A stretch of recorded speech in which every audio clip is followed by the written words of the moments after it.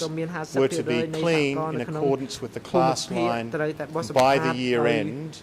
and that 100% were to be clean by 1978. And the issue of the revolutionary flag concluded with the following notice, and I quote, propose that every leadership echelon in the party concentrate on examining, discussing and studying this presentation conscientiously in order to take it for implementation to the respective zones.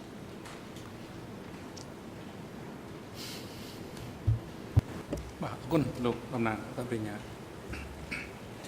បាទឥឡូវនេះសកម្មភាពថ្ងៃនេះដល់ពេលត្រូវសម្រាប់ហើយអង្គជំរះប្រកាសផ្អាកកិច្ចដំណើរការសកម្មភាពសម្រាប់ថ្ងៃនេះត្រឹមនេះសកម្មភាពលើកទឹកបន្តធ្វើនៅថ្ងៃច័ន្ទទី21ខែតុលាឆ្នាំ2013ចាប់ផ្ដើមពីម៉ោង 9 ព្រឹកទៅអង្គជំរះសូមជម្រាបជូនដល់ភាគីនិងសាធារណជនបានជម្រាបផងដែរថានៅថ្ងៃច័ន្ទដើមសប្តាហ៍ក្រោយនេះអង្គជំរះនឹងផ្ដល់វិធីការជូនទៅសហប្រញ្ញាដែលឡើងធ្វើដោយសន្និដ្ឋានផ្ទាល់មាត់បញ្ចប់កិច្ចពិភាក្សាដោយដល់ផ្ទាល់មាត់របស់ខ្លួនបន្តបញ្ចប់ហើយដូច្នេះសូមភាគីបុគ្គលិកមន្ត្រីគ្រប់គ្រងកិច្ចដំណើរការសកម្មភាពរបស់អង្គជំរះនិងសាធារណជនជ្រាបនិងសូមអញ្ជើញចូលរួមឲ្យបានមុនពេលកំណត់នេះបង្កប់ឲ្យអនុរិយវិធីឃុំឃាំងនាំខ្លួនជនចាប់ចោតទាំងពីររូបគឺលោកខៀវសុផននិងលោកលួនជាត្រឡប់ទៅកាន់មន្ទីរឃុំឃាំងនៃអបតកវិញចុះនិងបង្កប់ឲ្យរួមខ្លួននាំខ្លួនពួកគាត់ត្រឡប់មកចូលរួមសកម្មភាពនេះវិញនៅព្រឹកថ្ងៃច័ន្ទទី21ខែតុលាឆ្នាំ2013ឲ្យបានមុនម៉ោង 9 ព្រឹកដោយលោកខៀវសុផនឲ្យនាំខ្លួនគាត់មកចូលរួមសកម្មភាពនៅក្នុងបន្ទប់សកម្មភាពនេះដោយផ្ទាល់ហើយលោក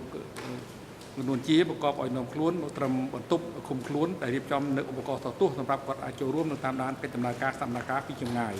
សម្រាប់ចុះ